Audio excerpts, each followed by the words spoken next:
खलबल के साथ माया घेरे जो मुझे को आकर, तू देखते ना रहना, झट पार लगा देना। अब तक तो निभाया है, आगे भी निभा देना। भगवान मेरी नैया उसे पार लगा देना। अब तक तो निभाया है, आगे भी निभा देना। जय श्री कृष्णा। जय श्री कृष्णा मेरी सोल फैमिली। आध्यात्म आपके अपने चैनल पर मैं नंदा आप सबका बहुत बहुत स्वागत करती हूँ। श्रीमद् भागवत महापुराण का 7वां स्कंद चल रहा है। हिरण्याक्ष के वध के बाद हिरण्यकशिपु ने अपने भाई के वध की प्रतिशोध में बड़ा ही कठोर तप किया और उस दुर्लभ और कठोर तप के प्रभाव से ब्रह्मा जी को प्रकट होना ही पड़ा। ब्रह्मा जी ने उसकी मनचाही इच्छा पूरी करके वरदान दे करके सप्तर्षियों के साथ अपने लोक को पधार गए। ब्रह्मा जी से वर प्राप्त करके वह दैत्य बहुत बलवान, बहुत आतताई और बड़ा ही अत्याचारी हो गया। अपने तप के प्रभाव से उसने तीनों लोकों को अपने वश में कर लिया। तीनों लोकों को जीत करके सब देवताओं को अपने वश में करके अपने घर के कार्य कराने लगा। उसका बल प्रभाव इतना शक्तिशाली था कि सारे देवता उससे डरते थे। सब उसके घर जाकर के हाथ जोड़ के खड़े रहते थे। वह इंद्र के स्वर्गलोक अमरावतीपुरी पर शासन करने लगा, वहाँ के सुख भोगों को भोगने लगा। अप्सराएं उसकी स्तुति करते थे। गंधर्व नारद जी कहते हैं युधिष्ठिर से कि महादेव श्री हरि और ब्रह्मा जी के सिवा और सभी देवता अपने हाथों में भेंट ले लेकर उसकी सेवा में लगे रहते। जब वह अपने पुरुषार्थ से इंद्रासन पर बैठ गया तब युधिष्ठिर विश्वावसु नारद जी युधिष्ठिर से कह रहे हैं कि तब युधिष्ठिर विश्वावसु तुम्बरु तथा हम सभी लोग उसके सामने गान करते थे। गंधर्व सिद्ध ऋषिगण विद्याधर और अप्सराएं बार बार उसकी स्तुति करती थी। युधिष्ठिर वह इतना तेजस्वी था कि वर्णाश्रम धर्म का पालन करने वाले पुरुष जो बड़ी बड़ी दक्षिणा वाले यज्ञ करते उनकी यज्ञों की आहुति वह स्वयं छीन लेता। पृथ्वी के 7 द्वीप उसका अखंड राज्य था। पृथ्वी के 7 द्वीपों में उसका अखंड राज्य था। सभी जगह बिना ही जोते हुए धरती से अन्न पैदा होता था। वह जो कुछ चाहता अंतरिक्ष से उसे मिल जाता तथा आकाश उसे भांति भांति की आश्चर्यजनक वस्तुएं दिखा दिखा कर उसका मनोरंजन करता था। इसी प्रकार खारे पानी, सूरा, घृत, इक्षुरस, दधि, दुग्ध और मीठे पानी के समुद्र भी अपनी पत्नी नदियों के साथ तरंगों के द्वारा उसके पास रत्न राशि पहुँचाया करते थे। भगवान की बनाई हुई सृष्टि पर उसने राज्य कर लिया था। पर्वत अपनी घाटियों के रूप में उसके लिए खेलने का स्थान जुटाते और वृक्ष तथा ऋतुओं में फूलते फलते, वृक्ष सब ऋतुओं में फूलते फलते। वह अकेला ही सब लोकपालों के विभिन्न गुणों को धारण करता। इस प्रकार दिग्विजयी और एक छत्र सम्राट होकर वह अपने प्रिय लगने वाले विषयों का स्वच्छंद उपभोग करने लगा, परंतु इतने विषयों से भी उसकी तृप्ति न हो सकी, क्योंकि अंततः वह इंद्रियों का दास ही तो था। युधिष्ठिर इस रूप में भी वह भगवान का वही पार्षद है जिसे सनकादिकों ने श्राप दिया था। वह ऐश्वर्य के मद से मतवाला हो रहा था तथा घमंड में चूर होकर शास्त्रों की मर्यादा का उल्लंघन कर रहा था। देखते ही देखते उसके जीवन का बहुत सा समय बीत गया। उसके कठोर शासन से सब लोक और लोकपाल घबरा गए।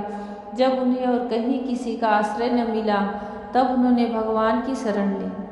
उन्होंने मन ही मन कहा, जहाँ सर्वात्मा जगदीश्वर श्री हरि निवास करते हैं और जिसे प्राप्त करके शांत एवं निर्मल सन्यासी महात्मा फिर लौटते नहीं, भगवान के उस परम धाम को हम नमस्कार करते हैं। सारे देवता दुखी हो गए थे, सारे लोकपाल दुखी हो गए थे, ऋषि महर्षि नारद अप्सराएं गंधर्व सब दुखी हो गए थे। पृथ्वी नदी झरने समुद्र पर्वत वृक्ष सब दुखी हो गए थे। सारे ग्रह नक्षत्र सारी नदियाँ सब दुखी हो गए थे। जो कार्य भगवान ने सृष्टि में रचा था सबको करने के लिए, वह स्वयं करने लगा था। पृथ्वी में बिना जोते बोए ही अन्न होता था क्योंकि पृथ्वी उसके भय से कांपती थी। वृक्ष हर मौसम में फल देते थे क्योंकि वह उससे डरते थे। पर्वतों में सुंदर सुंदर घाटियाँ विहार करने योग्य पर्वतराज बना के स्वयं उसे देते थे क्योंकि वह उससे भय करते थे। भगवान की पूरी सृष्टि ही उथल पुथल करके वह भगवान का ही पार्षद था, पर श्रापवश वह इतना महान दैत्य बना और इतना पुरुषार्थ इतनी क्षमता उसने तपस्या से ही प्राप्त की थी, इसलिए कोई कुछ कर नहीं सकता था। सिर्फ श्री हरि थे जो सबको इन कष्ट से पार लगा सकते थे। अब जितने देवता थे ऋषि गंधर्व सब ने मन ही मन भगवान को नमस्कार किया और उनकी आर्त स्वर से स्तुति करनी प्रारंभ की। हम जब भी संकट में आते हैं हमें सिर्फ वह भगवान नारायण ही पार लगा सकते हैं। हर विपत्तियों से वह हमें पार लगा सकते हैं। बस हमें पुकारने की जो भाव है वह करुणा से भरी होनी चाहिए, वह भगवान के प्रति समर्पित होनी चाहिए। उन्होंने मन ही मन कहा, जहाँ सर्वात्मा जगदीश्वर श्री हरि निवास करते हैं और जिसे प्राप्त करके शांत एवं निर्मल सन्यासी महात्मा फिर लौटते नहीं, भगवान के उस परम धाम को हम नमस्कार करते हैं। इस भाव से अपनी इंद्रियों का संयम और मन को समाहित करके उन लोगों ने खाना पीना और सोना छोड़ दिया तथा निर्मल हृदय से भगवान की आराधना की। एक दिन उन्हें मेघ के समान गंभीर आकाशवाणी सुनाई पड़ी। उसकी ध्वनि से दिशाएं गूंज उठी। साधुओं को भय देने वाली वह वाणी यूं थी, श्रेष्ठ देवताओं डरो मत, तुम सब लोगों का कल्याण हो। मेरे दर्शन से प्राणियों को परम कल्याण की प्राप्ति हो जाती है। इस नीच दैत्य की दुष्टता का मुझे पहले से ही पता है, मैं इसको मिटा दूंगा। अभी कुछ दिनों तक समय की प्रतीक्षा करो। कोई भी प्राणी जब देवता वेद गाय ब्राह्मण साधु धर्म और मुझसे द्वेष करने लगता है तब शीघ्र ही उसका विनाश हो जाता है।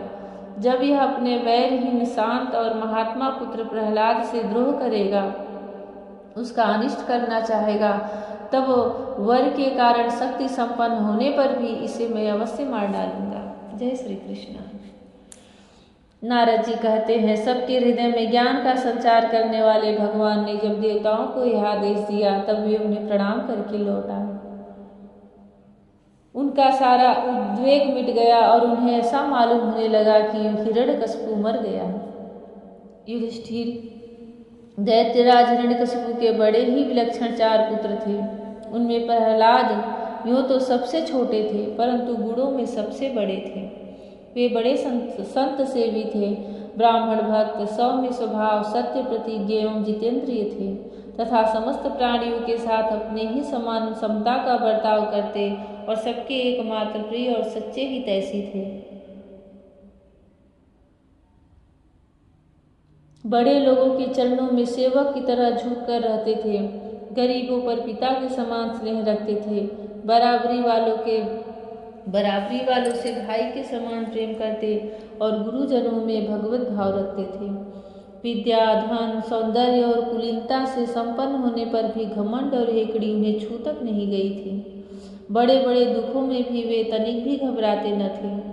लोक के विषयों को उन्होंने देखा सुना तो बहुत था, परंतु वे उन्हें निसार और असत्य समझते थे, इसलिए उनके मन में किसी भी वस्तु की लालसा न थी।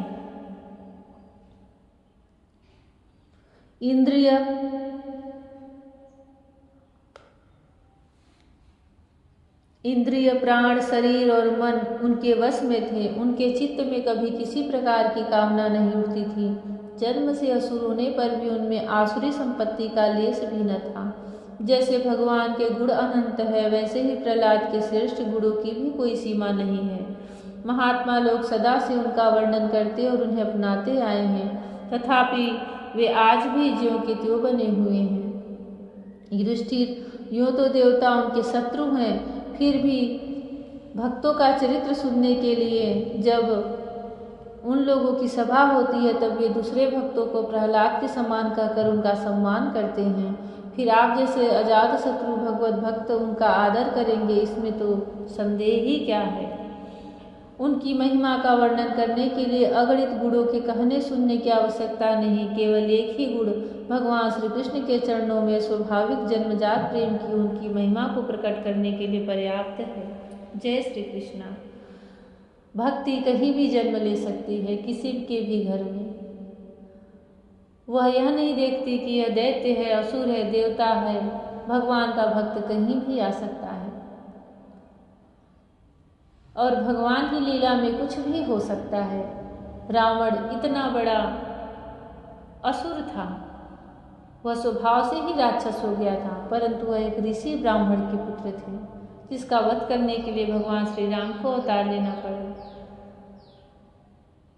ऐसे ही प्रहलाद इतने बड़े और दुराचारी, ऐसा दैत्य जिसने तीनों लोकों में हाहाकार मचा दिया था, जिसके मारने का किसी को कोई उपाय ही नहीं सूझ रहा था, क्योंकि उसने ब्रह्मा जी से ऐसे अचूक वरदान प्राप्त कर लिए थे। उन्हीं के घर में, उन्हीं के सबसे छोटे पुत्र के रूप में भक्ति ने जन्म लिया था, प्रहलाद के रूप में। उस नन्हे से बालक के आगे हिरण्यकशिपु हार गया और उसी को माध्यम बना करके, निमित्त बना करके भगवान ने नृसिंह भगवान का अवतार लेकर के हिरण्यकशिपु का वध किया। भगवान श्री कृष्ण जब जहाँ जिसको बचाना चाहते हैं तो वह सातों पाताल के अंदर रहे, कहीं भी रहे, भगवान श्री कृष्ण हर जगह व्याप्त हैं, सर्वव्यापी हैं। वह रक्षा करने के लिए पहुँच जाते, बस उन्हें सच्चे दिल से पुकारने भर की जरूरत है।